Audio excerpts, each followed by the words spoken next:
Welcome to Real Estate and Taxes with Lakshay, where we help you minimize your taxes.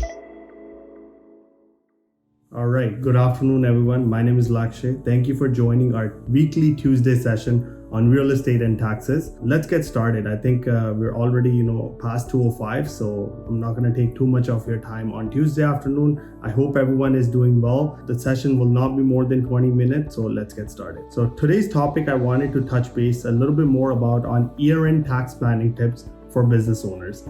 A lot of you guys are new business owners. A lot of you have already owned your real estate brokerage or corporation for a while. This will be a good comprehensive training for people who are brand new and people who are actually new business owners. So first of all, we're going to be talking about 5 tax tips that can basically help you minimize your taxes, help you prepare for your year-end activities. First and foremost, we all know CRA helps you open a CRA My account. But has anyone heard of CRA My Business account? It's information about corporate income tax and GST. Perfect. So just like CRA My account, CRA My Business account basically allows you to look at your notice of assessments for corporation, your GST filings, your corporate tax filings, as well as your payroll outstanding dues. So when we go for mortgage or whenever we go for a loan, we need these documents in regards to our personal income, right? But when we are going for a commercial loan or when we're going for a business line of credit, we need to provide documents from our business account. A lot of you already have signed up for CRA My account and not have signed up for the CRA My Business account.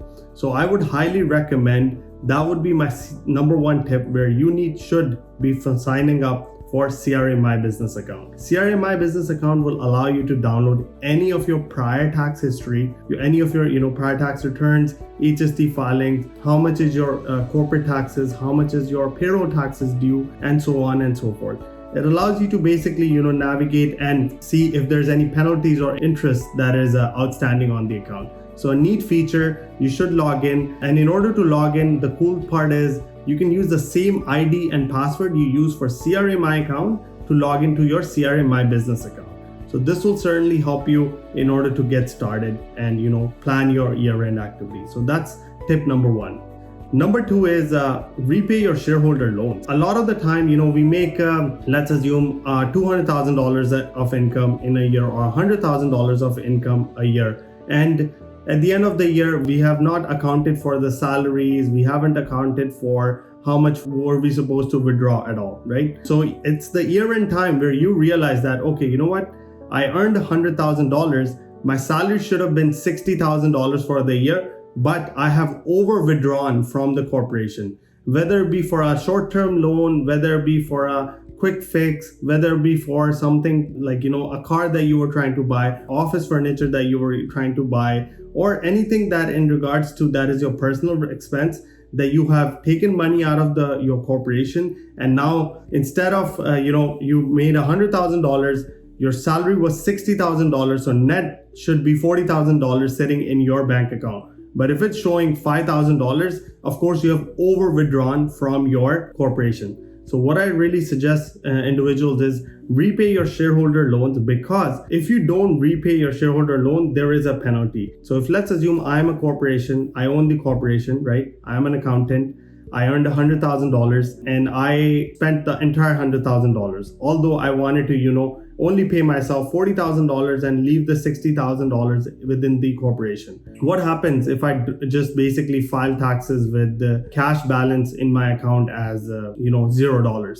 What if I told CRA that I used up all of the $100,000, although my salary was supposed to be only $40,000? I overused $60,000 for a personal business trip that I wanted to take to India, or like a personal trip, not a business trip. So what happens to that remainder amount? Does anyone know? It will be taxed as full income.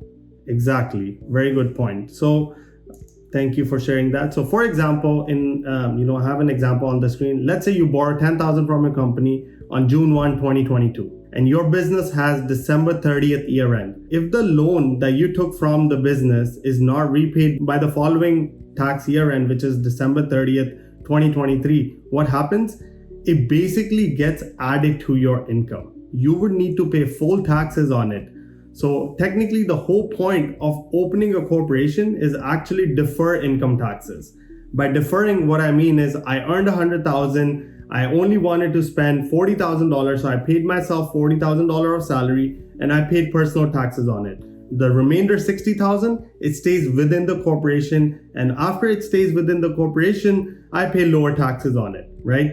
That is the whole point of opening a corporation. But if I withdrew all of I made $100,000, I withdrew all of the $100,000 for various types of expenses, I will basically not be using the corporation in the correct manner, because if I withdraw in the same year the whole amount, I have to pay the taxes on the whole amount. The whole point of opening the corporation is whatever surplus income you have for $20,000, $30,000, $40,000 that you don't need to use, you leave it in the corporation and you basically pay taxes on whatever you took out on the corporation based on your personal marginal tax bracket. So in this scenario, if you're in a situation where you took a loan from the corporation and you didn't return the money, keep in mind it will get added to your personal income and it will be taxed as personal income. So make sure to fix that part, repay your corporation within 1 calendar year. You're allowed to take money out of your corporation for 1 year, but you have to pay within that year, 1 calendar tax or 1 taxation year. So in this scenario, if you took out loan on June 1, 2022, the next taxation year would be December 30th, 2023. So you need to pay that within 1 taxation year.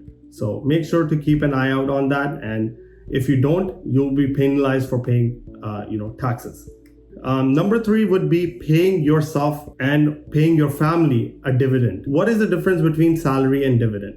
A salary is something that works as an expense item on your corporation. So if I earned $100,000 in corporation, I pay myself a salary of $40,000.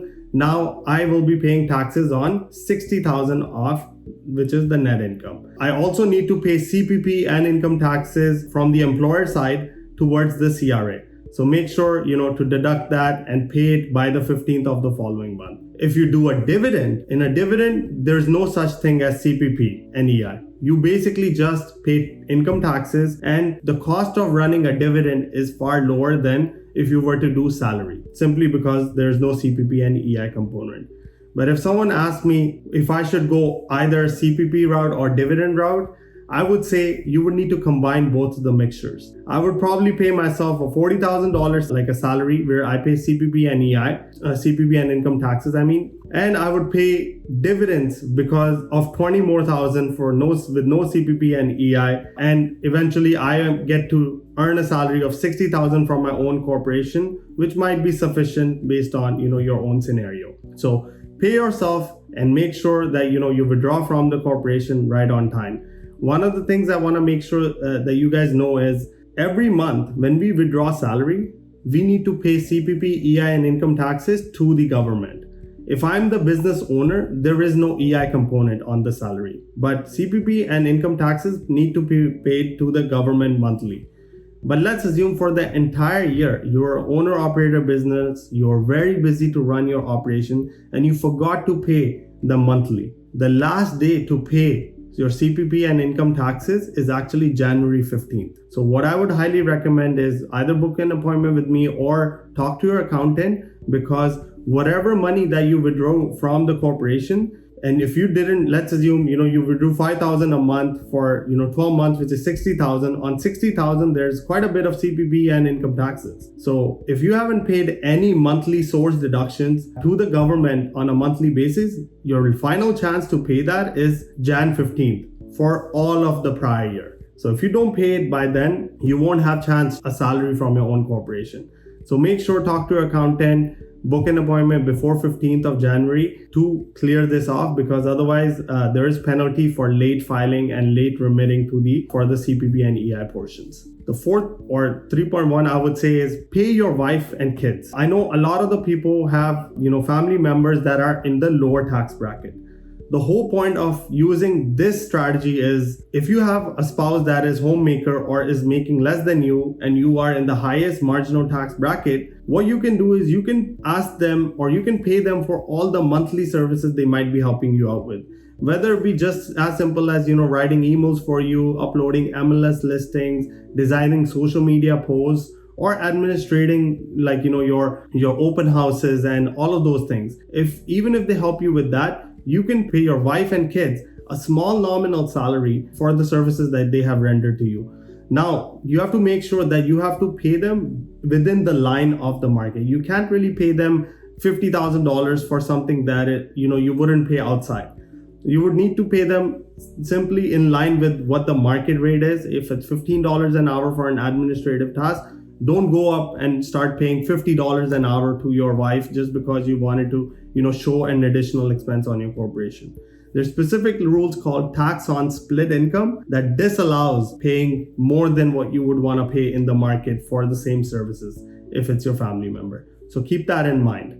Last but not the least is contributing to your RRSP. We all know the last day to contribute to your RRSP is March 1, 2023. The whole point of contributing to your retirement registered saving plan is to get tax deduction on your current year taxes as well as save for retirement. So if you're in a scenario where you have withdrawn a lot of money from the corporation and left nothing there, a good point would be to look at your notice of assessment from prior year, look at what the limit is that it says for the current year, and contribute based on that. The maximum limit shows there whatever your prior year income is, it's 18% of that, and there are some deductions there as well. So the best way to find that out is look at your prior year notice of assessment. The maximum limit to contribute is $29,000, or for 2023 they've increased it a little bit to $30,780. So look into that, because that can technically, if you contribute, let's assume $10,000 to your RRSP and you were in the highest marginal tax bracket, you can get a tax refund of $5,000, right? Because 50% is what your marginal tax rate is. It basically gives you a credit. So look into that, and it can give you a good tax advantage when it comes to paying yourself an RRSP. So I wanted to wrap today's presentations up with a bonus on what are some of the things that you can do on top of the 5 strategies that I had already shared. If it was year end, what I would technically recommend is buying a car, replacing roof on rental properties, replacing office appliances, investing in some staging and furniture. If you notice, all of these strategies actually involve buying an asset. Why do I encourage buying an asset near the end of the year? It is because when you buy an asset, you're able to depreciate it. If the car is $60,000, you cannot depreciate the entire car in 1 year unless it's an electric vehicle, which has separate rules. But you would need to depreciate that car over the span of 5 years. You can claim, let's assume $60,000 claim across 10 years, so $6,000 per year. So if you were to buy it even in December, you still get to claim the entire year's depreciation, which is $6,000, which is significant in bringing your corporate taxes down. So if you invest in, let's say, even replacing a roof or office appliances, these are all assets. All of these will create a depreciation or amortization on your books, which can significantly help you reduce taxes for that specific year. One of the things I wanted to, also bring to your attention is before 2022, you were supposed to claim only $30,000 on passenger vehicles. But now the limit has been increased to $34,000. And even if you have, let's assume, an electric vehicle, the limit has increased from $55,000 to $59,000. So completely in your favor. So make sure to look into these rules and make sure if they apply to you, it will be a good idea to explore them. So that wraps up today's presentation. Thank you very much for joining in.